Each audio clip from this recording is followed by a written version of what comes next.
Hello guys, तो हमारा ये पार्ट स्टार्ट होता है वहीं से जहाँ से एरी ने अपनी चमक से पूरी वेंडेमेर फैमिली को चौंका दिया था। तीनों यही सोच रहे थे ये लड़की पागल है और एरी हंस रही थी, वो भी अपने अंदाज में। नागिन चिल्लाते हुए कहती है, फिर भी मैं हमारे डेमियन के लिए लेडी को एक सुटेबल पार्टनर नहीं मानती। वो एक नाइट है और तुम एक मेज है ना। एरी एक्टिंग करते हुए मुंह पर हाथ रख कर कहती है, क्या ये अच्छा नहीं है? नागिन सोचती है, क्या ये काम किया? एरी अपना ऐसा फेस बनाते हुए कहती है, मेरे अंदर आग जल रही है। वाओ, कितने गुस्से से कहा है। अगर आपको ये नहीं समझ में आया तो मैं समझा देती हूँ। नागिन ने इसे सुटेबल पार्टनर नहीं कहा था डेमियन के लिए, इसीलिए एरी ने ऐसा कहा कि उसके अंदर आग जल रही है। पर ये कुछ ज्यादा ही गुस्सा नहीं हो गया? एरी का ये फेस देखकर नागिन और उसके सपेरे की हवाइयां उड़ जाती हैं। नागिन कहती है, ये क्या है? एरी डेमियन की तरफ देखते हुए कहती है, शायद मुझे ब्यूटीफुल चीजें कुछ ज्यादा ही पसंद है। आप चिंता मत कीजिए, आपका बेटा मेरी ब्यूटीफुल थिंग्स की कलेक्शन में सबसे फर्स्ट आएगा। लेकिन नागिन एरी के पिछले झटके से बाहर ही नहीं निकली थी। नागिन मन में कहती है, मैंने इसे अंडर एस्टिमेट कर दिया, चाहे वो कितने ही अजीब क्यों ना हो। मैंने सोचा था अगर मैं उसके प्राइड को हर्ट करूंगी तो वो शादी को कैंसिल कर देगी। और नागिन की इमेजिनेशन में एरी और डेमियन ऐसे लग रहे होते हैं जिसमें एरी डेमियन से फ्लर्ट कर रही होती है और डेमियन लड़कियों की तरह शर्मा रहा होता है। नागिन सोचती है, ये कोई आम पागल नहीं है। मीटिंग खत्म होते होते शाम हो जाती है। आखिर में एरिसिला ने इस फॉर्मल मीटिंग को कंटिन्यूअसली अटैक करके डोमिनेट कर दिया। एरिसिला जाते हुए कहती है, अच्छा तो मैं चलती हूँ। और एरी पीछे नागिन और सपेरे को चूर चूर होता हुआ छोड़कर जाने लगती है। फिर एरी कैरेज में चढ़ने लगती है। तभी डेमियन कहता है, फेयरवेल माय लेडी। एरी भी कहती है, फेयरवेल योर ग्रेस। लेकिन अचानक से ही एरी अपना फेस डेमियन के आगे ले आती है और एरी को इतना पास देखकर डेमियन ब्लश करने लगता है, वो भी रियल में, ना ही किसी का पॉइंट ऑफ व्यू और ना ही किसी की इमेजिनेशन। एरी भी ब्लश करते हुए कहती है, अब बस शादी बाकी है। डेमियन स्माइल कर कर कहता है, हाँ तो फिर हम बाद में मिलते हैं।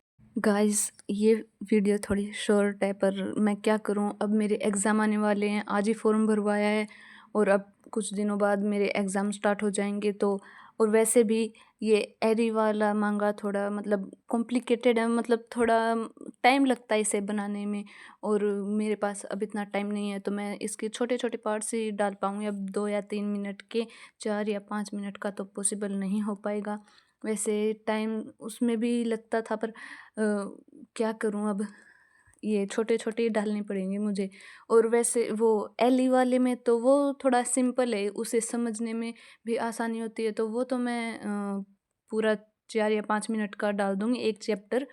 लेकिन ये एरी वाला थोड़ा कॉम्प्लिकेटेड है, इसके जो मीनिंग्स हैं वो थोड़े हार्ड हैं, तो मुझे बार बार में सर्च करना पड़ता है। और वैसे भी मेरी इंग्लिश इतनी ज़्यादा अच्छी नहीं है कि मैं ऐसे मतलब सीधे ही ट्रांसलेट कर लूँ। आई होप कि आप मेरी सिचुएशन समझ पाए होंगे।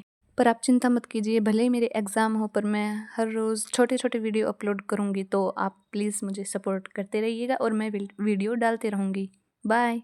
फिर एरी चली जाती है और डेमियन उसे जाते हुए देख रहा होता है। फिर नागिन डेमियन को पीछे से बुलाती है और कहती है, क्या तुम्हें सच में बिलीव है कि तुम ये करके जो ऑस्कर का है उसे चुरा सकते हो? फिर वो गुस्से से कहती है, तुमने उस जंगली जानवर को यहाँ लाकर ड्यूकल हाउस का मजाक बनाकर रख दिया है। डेमियन पीछे मुड़कर ऐसे स्माइल कर रहा था जैसे कह रहा हो, अब ये मेरा टाइम है। फिर डेमियन जाने लगता है। तभी नागिन जोर से कहती है, क्या तुमने अभी स्माइल किया? इतने ढीठ मत बनो डेमियन वेंडेमीर, आखिर में तुम्हें फेलियर के अलावा कुछ नहीं मिलेगा। डेमियन कहता है, योर ग्रेस, भले ही जैसा आपने कहा वैसा हो अभी के लिए, लेकिन मैं हार्ड ट्राई करता रहूंगा, फिर एक ना एक दिन तो मैं भी जरूर जीतूंगा, ठीक वैसे ही जैसे पहले आप थे योर ग्रेस, दूसरों का हक छीनकर। आपने भी तो यही किया था। ये सुनकर नागिन का गुस्से से बुरा हाल हो रहा था। डेमियन कहता है, ठीक है तो फिर चलता हूँ मैं। डेमियन आगे चला जाता है और नागिन उसे जाते हुए देख रही थी। फिर वो अपनी मुट्ठी भींचकर कहती है, डेमियन वेंडेमीर, आखिर तक इतने प्राइडफुल और डिग्निफाइड। अच्छा तो जाओ, देखते हैं लास्ट तक कौन स्माइल करते हुए खड़ा रहता है। डेमियन और एरेसिला की फॉर्मल मीटिंग के बाद ड्यूक और डचिस ने यूगो मार्क्विस कपल से प्राइवेट मीटिंग के लिए रिक्वेस्ट की। एक तरफ एरी के फादर नेड यूगो, दूसरी तरफ डेमियन के फादर एलेक्स वेंडेमीर। और डेमियन के फादर अपने साथ बहुत सारा सामान भी लेकर आए हैं।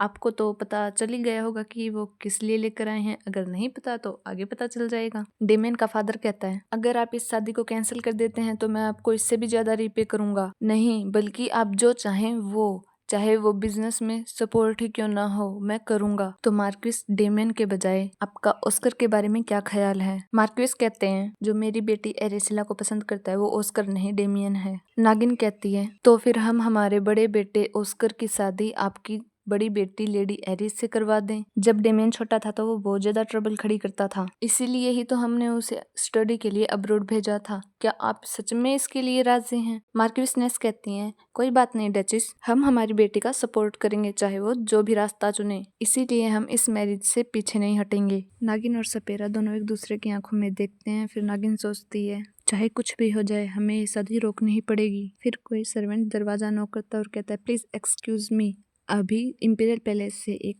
लेटर आया है। ये सुनकर नागिन और सपेरे के होश उड़ जाते हैं। मार्क्विस कहते हैं इसे यहाँ ले आओ। मार्क्विस नेस कहती हैं ये तो अच्छा हुआ कि आप दोनों यहाँ पर हैं, तभी लेटर पहुँच गया। फिर मार्क्विस नेस तिरछी नजरों से नागिन और सपेरे को देखते हुए कहती हैं आप तो जानते ही हैं ये political marriage his majesty the emperor के ऑर्डर से भी हो रही है, इसलिए मैंने पहले ही सिचुएशन के बारे में उन्हें इन्फॉर्म कर दिया था। मैंने उनसे कहा कि हम लेट ड्यूक वेंडेमिर की विल और हिज मैजेस्टी के प्रोमिस का सम्मान करेंगे।